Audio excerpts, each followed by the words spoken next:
So I said I wasn't going to go for the new Crocod fusion coming up on Monday because we don't have Packmaster. And I'm not going to do that. But we do still have other fusions to do, namely the Broadmaw fusion, which we actually have all of the resources built for. I didn't realize they don't have to be 4-star. Well, that was a waste of energy. Yeah, that was a waste of energy and other resources. I thought they only needed to be. I thought they needed to be 4-star for this. So we are going to ascend them. We are going to build Broadmaw, and then we're going to complain about him because, well, you know how I roll. Yeah, we're going to build it and then complain that we don't have the skill ups for it. Of course we are. These are the units. It's easy enough to get. It's also easy enough to skill up because you just keep using skill ups for it, and you don't actually have to 4-star any of these things. Which now we realize. Now, I don't know how I missed that. Actually, I do, because I would always miss it. I would miss it in any way, shape, or form. These are also easily available. I'll show you guys where to get them if you are interested. 1,000,000 silver for fusing an epic. Now that we have Broadmaw, let's see what he does, and let's compare him to some of the other units that are kind of similar to him, because there are actually a handful of units that are similar in a few different things that he does. So he's got a revive, he's got some turn manipulation, some increased speed buffs to give your team some more turns. He's got the first skill, freeze debuff, goes up to 45% chance, which is actually not bad for a skill 1. Skill 2, place a 30% increased crit rate buff and 15% increased speed buff on all allies for 2 turns. Fills turn meters of allies by 15%. So increases the amount of turns your team takes, increases the crit buff and the speed buff. And then we have the Resurrect Skill 3, revive 2 random dead allies with 25% HP. Place a block damage buff on the revived allies for 1 turn, goes down to 4 turns. And then, of course, like I said, he does increase the attack gauge. He does give the team a speed buff. So he's going to be multiplying the amount of turns that he and the rest of the team takes overall. So he provides two different things. He provides the extra turns, and then he also provides the revives and some sustainability. I mean, it's not really a whole lot, but you'd want to bring like in a dungeon team where you expect the boss to kill some of your units, you would want to bring another healer in, obviously. But let's take a look at some other units that are similar to what he does. We go to other effects. We go to positive and revive, because there's a few that are actually quite similar. So then we also have, this is another one which everyone gets for free and everyone just got and everyone's using already. So I can't imagine too many people fusing Broadmaw right now.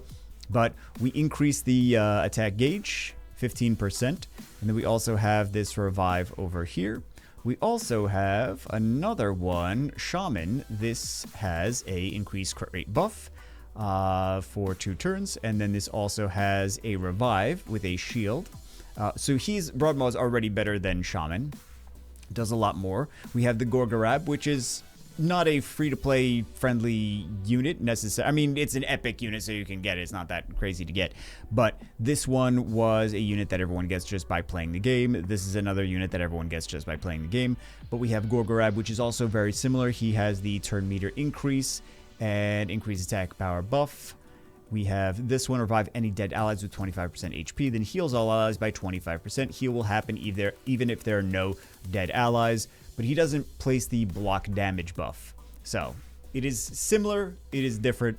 He also doesn't place the speed buff or the increased crit buff, but very, very similar units to each other. I think this one needs to do damage to actually do that. And then we also have this one who is... Yeah, but this is only increased speed for himself, though. And then we have this revive. Heal allies by 20% of this champion's max HP. So we got some revives. We got some increased turn meters. Very similar units, but not quite the same. And if you haven't already started playing Raid Shadow Legends, now is the perfect time to start with some brand new legendary and epic units for all new accounts, as long as you use the QR code on the screen or the link in the description. The first unit you're going to get is a legendary Elenaril at the beginning of the game. Uugo, which you get at level 20, Maus Mage, which you get at level 10, and of course the Lightsworn, which you get now at level 30. We also have the promo codes for new players. You can use Desert Queen for a Ruarc, legendary Void Champion, brand new Tholin Foulbeard by using the promo code DEMONSLAYER, Alice the Wanderer by using the promo code GETALICE, and last but not least, Greenwarden Ruarc by using the promo code TREEHUGGER, and you can only use one of those promo codes for new players only, and you have to input the code in the first day or two of playing the game. So we're here in Ice Golem stage 19, which we have not completed just yet. We are going to take this out because that is kind of similar to... It's going to be hard to put that in versus Necmothar and be like, look guys, this is also good. Necmothar is just ridiculous.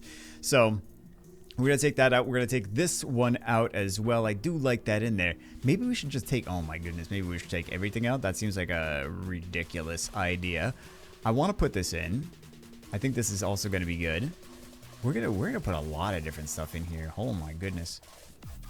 We will bring in... I don't even know where he is apparently. Okay, we'll bring in Broadmaw.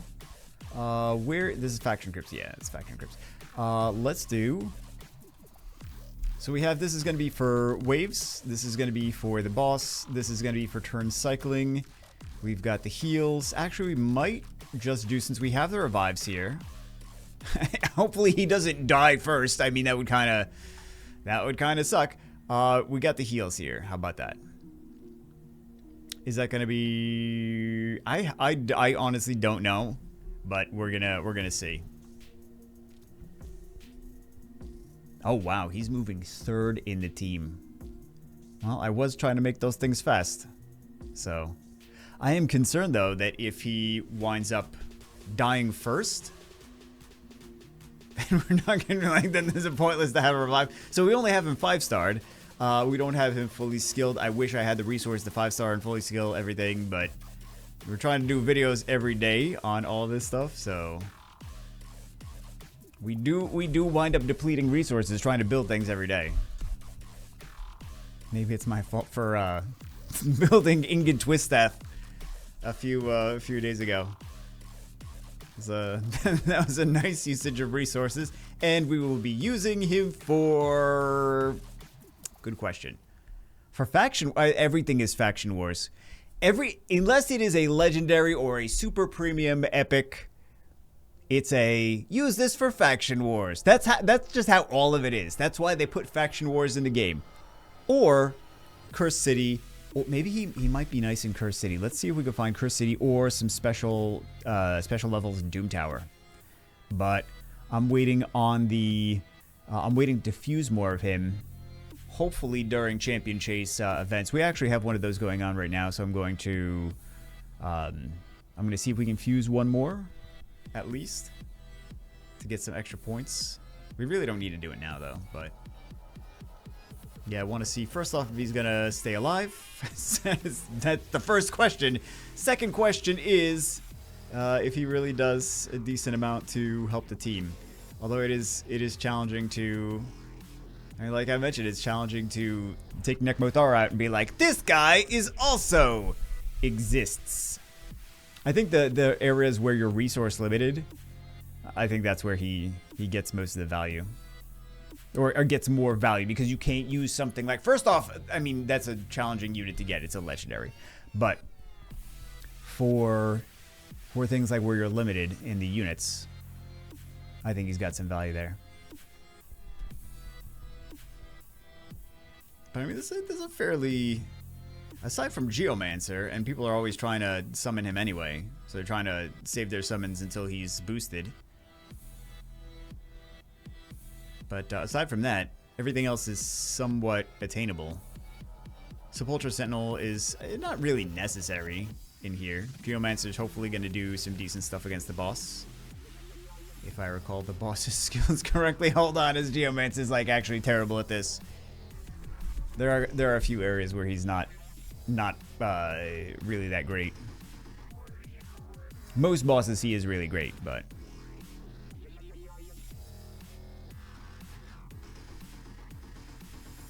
not bad so far.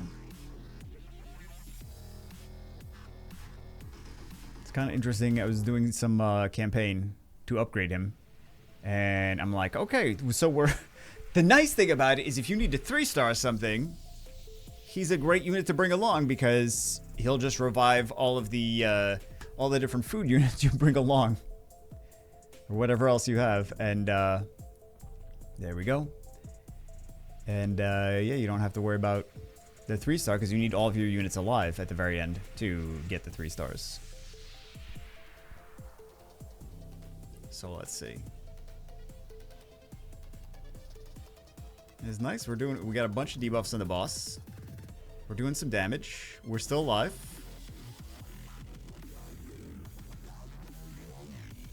Boss is down to 3/4 health, and our team is still alive.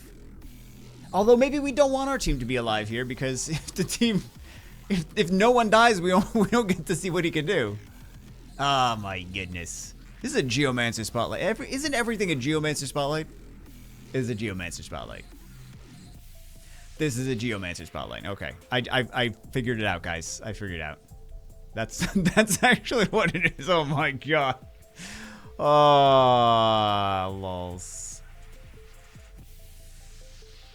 But if something did die, use your imagination and imagine if something did die right there, that he would bring it back. We are 50% HP on the boss. Actually, not bad. Not bad at all.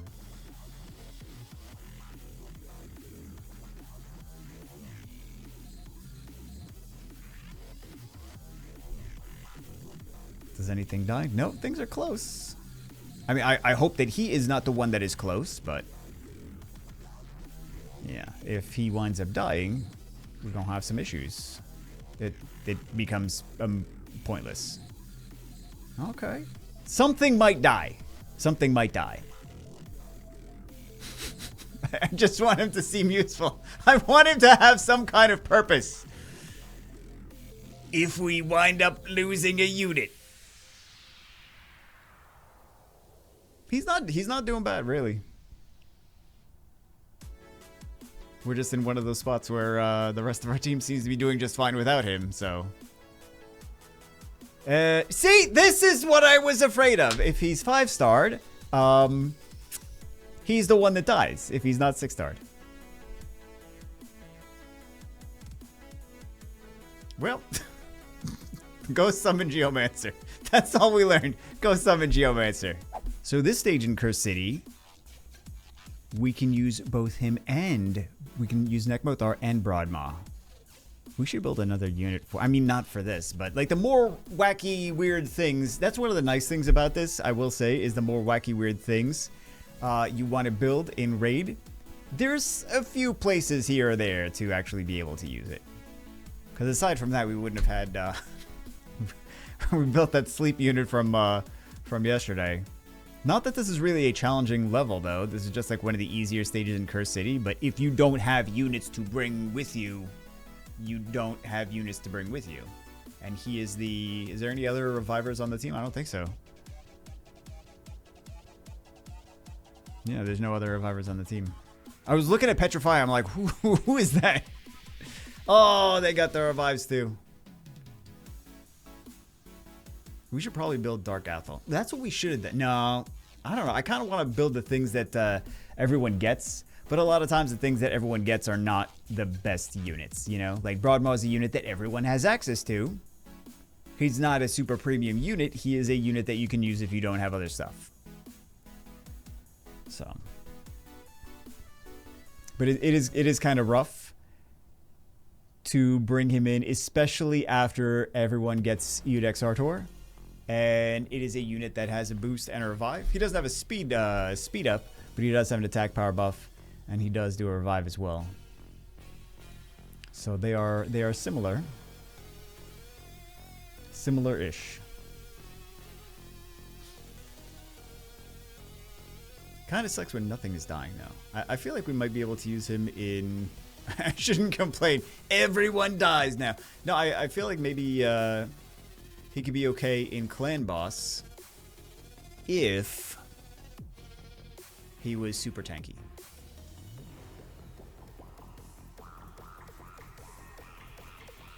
I think that could be a thing. But you know, you can only bring so many units into Clan Boss.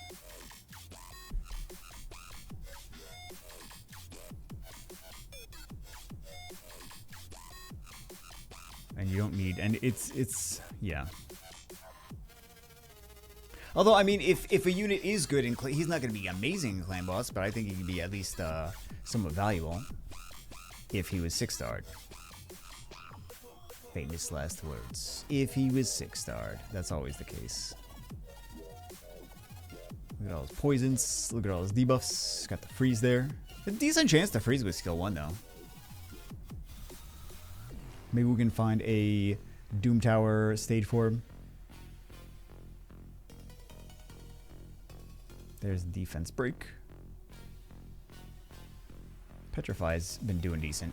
Sadly, there's nothing really going on right now for different stages in Doom Tower that we can use him, but there is also a lot of value in... We have a champion chase going on right now, so you can just do anything to get champions, including fuse them, and he is pretty valuable. He has 350 tournament points here, so if you, for example, have 4 of them diffuse or 5 of them diffuse, if you want to... if you want to be crazy in 6-star one, and then fuse 5 of them to 6-star that one, that's what, 1750 points? So that's already the first 3 stages, or no, first 4 stages of the Champion Chase event.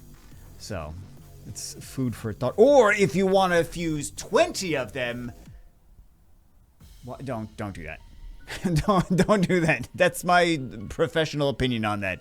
Is don't do one of those things that I just said. So let's see what kind of crazy nonsense we get from this. Of course, still the Drakes. We'll get her eventually. So I suppose that's not the worst. I should have picked Tholin. You know the game is gonna give it to us. If we picked Tholin, we would have gotten Tholin. Just because.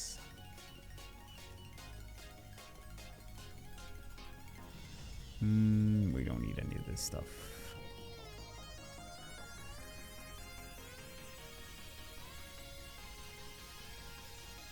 Oh, we have a primal too. Oh, because we got pieces of it. That's why. That is why. We got 75 pieces from one of the events going on right now. Life ticket. That might actually be new. I don't remember having that. I remember we did a video on it too. Second mythical. We're not going to get a second mythical. That's more like it. I am still missing. Wait, what is it? What is the unit we're still missing? Oh my goodness. No. Yeah, Apothecary. Still missing Apothecary. And Fencer. How many things are we still missing? Hold on. Apothecary, Fencer, Spymaster, Questor. How are we still missing so many rares? We don't have an Athel. Oh my god. Oh lord. It's one of the starter It's one of the starter Pokemons. Tiger Soul. We don't have. Oh my god. Goon, Wagonbane, Siegebreaker. Not that I'm really going to build these units. I think the Apothecary is kind of a bummer because, you know, that's a decent unit. We don't need him, obviously, but... Tolog. Ironclad. There's still a lot of rares we don't have. Jeez. That is wild.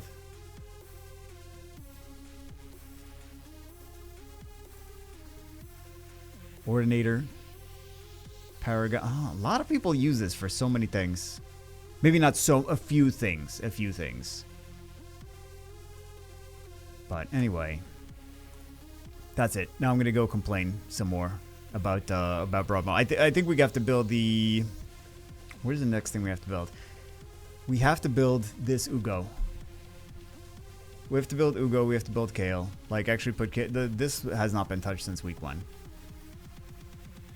We really should. Kale, Uugo, Petrifia. What else? What else do I really actually care about? Armature. At least we can skill him up. At least we can skill him up. What does he have? Crit rate on here? Yeah, I'm like, that there's no way. There's no way his crit damage would be so low and his crit rate would actually be high. And then we gotta do Dythe and Titus, but we don't even have the resources for Titus. Like, we went through all that trouble for the fusion, and we don't even have the resources for it. That's really a bummer.